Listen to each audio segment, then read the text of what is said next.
June ತಿಂಗಳಲ್ಲಿ ಈ ರಾಶಿಯವರ ಅದೃಷ್ಟದ ಆಟ ಶುರು. ಇವರು ನಡೆದಿದ್ದೇ ದಾರಿ. ಹೌದು, ವೈದಿಕ ಜ್ಯೋತಿಷ್ಯ ಶಾಸ್ತ್ರದ ಪ್ರಕಾರ ಜೂನ್ ತಿಂಗಳು ಅನ್ನೋದು ಸಾಕಷ್ಟು ರಾಶಿಯವರಿಗೆ ಅದೃಷ್ಟವನ್ನು ತರುವಂತಹ ತಿಂಗಳಾಗಿರ್ತದೆ ಅಂತ ಹೇಳಬಹುದು. ವಿಶೇಷವಾಗಿ ಈ ತಿಂಗಳಿನಲ್ಲಿ ಒಂದಕ್ಕಿಂತ ಹೆಚ್ಚಿನ ರಾಜಯೋಗಗಳನ್ನು ನಾವು ಗಮನಿಸಬಹುದಾಗಿದೆ. ಇವತ್ತಿನ ಈ ವಿಡಿಯೋದ ಮೂಲಕ ವಿಶೇಷವಾಗಿ ಹೇಳಲು ಹೊರಟಿರೋದು ಮೇಷರಾಶಿಯಲ್ಲಿ ನಿರ್ಮಾಣವಾಗಲಿರುವಂತಹ ರುಚಕ ರಾಜಯೋಗದ ಬಗ್ಗೆ. ಈ ರಾಜಯೋಗ ಮೇಷರಾಶಿಯಲ್ಲಿ ಜೂನ್ 1ನೇ ತಾರೀಕಿನ ಮಧ್ಯಾಹ್ನ 3:51ಕ್ಕೆ ಸಂಭವಿಸಲಿದೆ. ಇದೇ ಜುಲೈ 12ರವರೆಗೆ ಕೂಡ ತನ್ನ ಪ್ರಭಾವವನ್ನು ದ್ವಾದಶ ರಾಶಿಗಳ ಮೇಲೆ ಬೀರುತ್ತದೆ. ಅದರಲ್ಲಿ ವಿಶೇಷವಾಗಿ ಕೆಲ ರಾಶಿಯವರಿಗೆ ಕೈತುಂಬ ಲಾಭ ಸಿಗುವಂತಹ ಅದೃಷ್ಟದ ಯೋಗವನ್ನು ನೀಡಲಿದೆ ಎಂಬುದಾಗಿ ವೈದಿಕ ಜ್ಯೋತಿಷ್ಯ ಶಾಸ್ತ್ರ ಹೇಳ್ತದೆ. ಕೆಲವು ರಾಶಿಯವರು ಹುಷಾರಾಗಿರಬೇಕಾಗಿರೋದು ಕೂಡ ಇಲ್ಲಿ ಪ್ರಮುಖವಾಗಿ ಗಮನಿಸಬೇಕಾಗಿರುವ ವಿಚಾರವಾಗಿದೆ.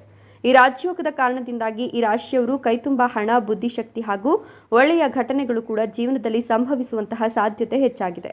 ಹಾಗಾದ್ರೆ ಬನ್ನಿ, ಯಾವ ರಾಶಿಯವರು ಈ ಶುಭ ಫಲಗಳನ್ನು ಪಡೆಯಲಿದ್ದಾರೆ ಎಂಬುದನ್ನು ತಿಳಿದುಕೊಳ್ಳೋಣ. ಅದಕ್ಕೂ ಮುನ್ನ ದೇವರು, ಅಮಾವಾಸ್ಯೆ, ಹುಣ್ಣಿಮೆ, ಆಚಾರ ವಿಚಾರಗಳ ಮೇಲೆ ನಂಬಿಕೆ ಇದ್ರೆ ತಪ್ಪದೆ ಒಂದು ಲೈಕ್ ಕೊಟ್ಟು ನಿಮ್ಮ ಆತ್ಮೀಯರಿಗೆ ಶೇರ್ ಮಾಡಿ. ಹಾಗೆ ಮೊದಲನೆಯದಾಗಿ ಮೇಷರಾಶಿ. ಈ ವಿಶೇಷವಾದ ರಾಜಯೋಗದಿಂದ ಮೇಷರಾಶಿಯವರು ಸಾಕಷ್ಟು ಲಾಭವನ್ನು ಪಡೆದುಕೊಳ್ಳಲಿದ್ದಾರೆ. ವಿಶೇಷವಾಗಿ ಸುಖ, ಸಮೃದ್ಧಿ ಅನ್ನೋದು ಈ ಸಂದರ್ಭದಲ್ಲಿ ಅವರನ್ನ ಆವರಿಸಿಕೊಳ್ಳಲಿದೆ. ಸಮಾಜದಲ್ಲಿ ನೀವು ಮಾಡುವಂತಹ ಕೆಲಸದಿಂದಾಗಿ ನಿಮ್ಮ ಗೌರವ ಕೂಡ ಹೆಚ್ಚಾಗಲಿದೆ ಹಾಗೂ ಕೈತುಂಬ ಹಣವನ್ನು ಸಂಪಾದನೆ ಮಾಡುವಂತಹ ಅವಕಾಶಗಳು ಸಿಗುವ ಮೂಲಕ ನಿಮ್ಮ ಆರ್ಥಿಕ ಪರಿಸ್ಥಿತಿ ಕೂಡ ಇನ್ನಷ್ಟು ಸುಧಾರಣೆಯಾಗಲಿದೆ. ಇನ್ನು ನಿಮ್ಮ ವ್ಯಕ್ತಿತ್ವದಲ್ಲಿ ಕೂಡ ಈ ಸಂದರ್ಭದಲ್ಲಿ ಸಾಕಷ್ಟು ಪಾಸಿಟಿವ್ ಬೆಳವಣಿಗೆಗಳು ಕಂಡುಬರುತ್ತದೆ. ಹೀಗಾಗಿ ನಿಮ್ಮಲ್ಲಿ ಆತ್ಮವಿಶ್ವಾಸ ಹೆಚ್ಚಾಗ್ತದೆ ಹಾಗೂ ನಿಮ್ಮ ಕೆಲಸದಲ್ಲಿ ಕೂಡ ಪ್ರತಿಪಾದಿಸುತ್ತದೆ ಹಾಗೂ ಪ್ರತಿಯೊಂದು ಕೆಲಸಗಳನ್ನು ಹಾಗೂ ಜವಾಬ್ದಾರಿಗಳನ್ನು ನೀವು ಸುಂದರವಾಗಿ ನಿಭಾಯಿಸಲಿದ್ದೀರಿ ಅನ್ನೋದರಲ್ಲಿ ಯಾವುದೇ ಅನುಮಾನ ಇಲ್ಲ. ನೀವು ಯಾವುದೇ ಉದ್ಯೋಗ ಕ್ಷೇತ್ರದಲ್ಲಿದ್ದರೂ ಕೂಡ ಅಲ್ಲಿ ಸಫಲತೆಯನ್ನು ಸಾಧಿಸೋದ್ರಲ್ಲಿ ಎರಡು ಮಾತಿಲ್ಲ ಅಂತ ಹೇಳಬಹುದು. ನೀವು ಮಾಡುವಂತಹ ಕೆಲಸದ ಶೈಲಿಯನ್ನು ನೋಡುವಂತಹ ನಿಮ್ಮ ಸಹೋದ್ಯೋಗಿಗಳು ನಿಮಗೆ ಕೆಲಸದಲ್ಲಿ ಸಹಾಯ ಮಾಡುವಂತಹ ಮನಸ್ಸನ್ನು ಮಾಡಲಿದ್ದಾರೆ. ಅವರ ಸಹಾಯದಿಂದ ನೀವು ನಿಮ್ಮ ಕೆಲಸವನ್ನು ಸಂಪೂರ್ಣ ಯಶಸ್ವಿಯಾಗಿ ಮುಗಿಸಬಹುದಾಗಿದೆ. ಇನ್ನು ಮೇಷರಾಶಿಯವರಲ್ಲಿ ವ್ಯಾಪಾರಸ್ಥರು ಇದ್ದರೆ ಅವರು ಕೂಡ ಕೈತುಂಬ ಲಾಭವನ್ನು ಸಂಪಾದನೆ ಮಾಡಲಿದ್ದಾರೆ.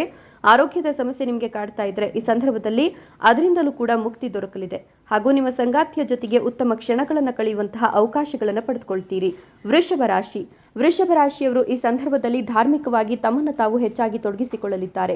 ಹೀಗಾಗಿ ಸಾಕಷ್ಟು ದೈವ ಕಾರ್ಯಕ್ರಮಗಳಲ್ಲಿ ತಮ್ಮನ್ನು ತಾವು ತೊಡಗಿಸಿಕೊಳ್ಳಲಿದ್ದಾರೆ ಹಾಗೂ ಕೆಲವೊಮ್ಮೆ ದೂರದ ದೇವರ ಯಾತ್ರೆಗಾಗಿ ಕೂಡ ಕುಟುಂಬದ ಜೊತೆಗೆ ಹೋಗುವಂತಹ ಸಾಧ್ಯತೆ ಕೂಡ ಹೆಚ್ಚಿಗೆ ಇದೆ. ಇದರಿಂದಾಗಿ ವೃಷಭ ರಾಶಿಯವರು ಪುಣ್ಯ ಸಂಪಾದನೆಯನ್ನು ಮಾಡಲಿದ್ದಾರೆ. ಈ ಸಂದರ್ಭದಲ್ಲಿ ಸ್ವಲ್ಪ ಮಟ್ಟಿಗೆ ಹೆಚ್ಚಿನ ಹಣ ಖರ್ಚು ಮಾಡಬೇಕಾದ ಪರಿಸ್ಥಿತಿ ವೃಷಭ ರಾಶಿಯವರಿಗೆ ಕಂಡುಬರಲಿದೆ. ಆದರೆ ಇದರಿಂದಾಗಿ ನಿಮ್ಮ ಜೀವನದಲ್ಲಿ ಕಂಡುಬರುವಂತಹ ಶಾಂತಿ, ನೆಮ್ಮದಿ ಹಾಗೂ ಪುಣ್ಯ ಸಂಪಾದನೆ ನಿಜಕ್ಕೂ ಕೂಡ ಎಲ್ಲಕ್ಕಿಂತ ಮೀರಿತ್ತು ಅಂತ ಹೇಳಬಹುದಾಗಿದೆ. ಉನ್ನತ ವ್ಯಾಸಂಗಕ್ಕಾಗಿ ವಿದೇಶಕ್ಕೆ ಹೋಗಬೇಕು ಅಂತ ಅಂದ್ಕೊಂಡಿರುವಂತಹ ವಿದ್ಯಾರ್ಥಿಗಳಿಗೂ ಕೂಡ ಉತ್ತಮ ಅವಕಾಶ ಇದೆ. ಈ ಸಂದರ್ಭದಲ್ಲಿ ನಿಮ್ಮ ಜೀವನ ಸಂಗಾತಿಯ ಜೊತೆಗೆ ಕೆಲವೊಂದು ವಿಚಾರಗಳಲ್ಲಿ ಮನಸ್ತಾಪ ಉಂಟಾಗುವಂತಹ ಸಾಧ್ಯತೆ ಇದೆ. ಆದರೆ ಈ ಸಂದರ್ಭದಲ್ಲಿ ಕೋಪಕ್ಕೆ ಯಾವತ್ತೂ ಕೂಡ ನಿಮ್ಮ ಬುದ್ಧಿಯನ್ನು ಕೊಡಬೇಡಿ. ಆದಷ್ಟು ಶಾಂತ ರೀತಿಯಿಂದ ಬಗೆಹರಿಸಿಕೊಳ್ಳುವಂತಹ ಪ್ರಯತ್ನವನ್ನು ಮಾಡಿ. ಮಿಥುನ ರಾಶಿ. ಈ ಸಂದರ್ಭದಲ್ಲಿ ಮಿಥುನ ರಾಶಿಯವರ ಹಣಕಾಸಿನ ಪರಿಸ್ಥಿತಿ ಉತ್ತಮವಾಗಲಿದೆ. ಈ ಸಂದರ್ಭದಲ್ಲಿ ಮಿಥುನ ರಾಶಿಯ ಜನರು ಒಂದು ವೇಳೆ ಉದ್ಯೋಗದಲ್ಲಿ ಇದ್ದರೆ ಖಂಡಿತವಾಗಿ ಅವರು ತಮ್ಮ ಸಾಕಷ್ಟು ವರ್ಷಗಳ ಪರಿಶ್ರಮಕ್ಕೆ ತಕ್ಕ ಆಗಿರುವಂತಹ ಪ್ರತಿಫಲವನ್ನು ಪಡೆದುಕೊಳ್ಳೋದ್ರಲ್ಲಿ ಯಾವುದೇ ಅನುಮಾನ ಇಲ್ಲ ಎಂಬುದಾಗಿ ಜ್ಯೋತಿಷ್ಯ ಶಾಸ್ತ್ರ ಹೇಳ್ತದೆ. ಒಂದು ವೇಳೆ ಮಿಥುನ ರಾಶಿಯವರು ಯಾವುದೇ ವ್ಯಾಪಾರದಲ್ಲಿ ಅಥವಾ ಯಾವುದಾದ್ರೂ ಆರ್ಥಿಕ ಮೂಲದಲ್ಲಿ ಹಣವನ್ನು ಹೂಡಿಕೆ ಮಾಡುವಂತಹ ವಿಚಾರ ಮಾಡ್ತಾ ಇದ್ರೆ ಇದು ಒಳ್ಳೆಯ ಸಮಯ ಅಂತ ಹೇಳಬಹುದು. ಹೊಸ ವ್ಯಾಪಾರವನ್ನು ಪ್ರಾರಂಭ ಮಾಡೋದಕ್ಕೂ ಕೂಡ ಇದು ಶುಭ ಸಮಯವಾಗಿದೆ. ಈ ರಾಜಯೋಗ ಅನ್ನೋದು ಕೇವಲ ನಿಮ್ಮ ಹಣದಲ್ಲಿ ಹಾಗೂ ಆದಾಯದಲ್ಲಿ ಏರಿಕೆ ಮಾಡೋದು ಮಾತ್ರವಲ್ಲದೆ ನೀವು ಹಣವನ್ನು ಉಳಿತಾಯ ಮಾಡೋದಕ್ಕೆ ಬೇಕಾಗಿರುವಂತಹ ಬುದ್ಧಿಶಕ್ತಿಯನ್ನು ಕೂಡ ನಿಮಗೆ ಕರುಣಿಸುತ್ತದೆ. ಇದರ ಜೊತೆಗೆ ನೀವು ಆರೋಗ್ಯ ಸಮಸ್ಯೆಯಿಂದ ಬಳಲ್ತಾ ಇದ್ರೆ ಅದರಿಂದಲೂ ಕೂಡ ಮುಕ್ತರಾಗುವಂತಹ ಅವಕಾಶಗಳಿವೆ. ಧನ್ಯವಾದಗಳು.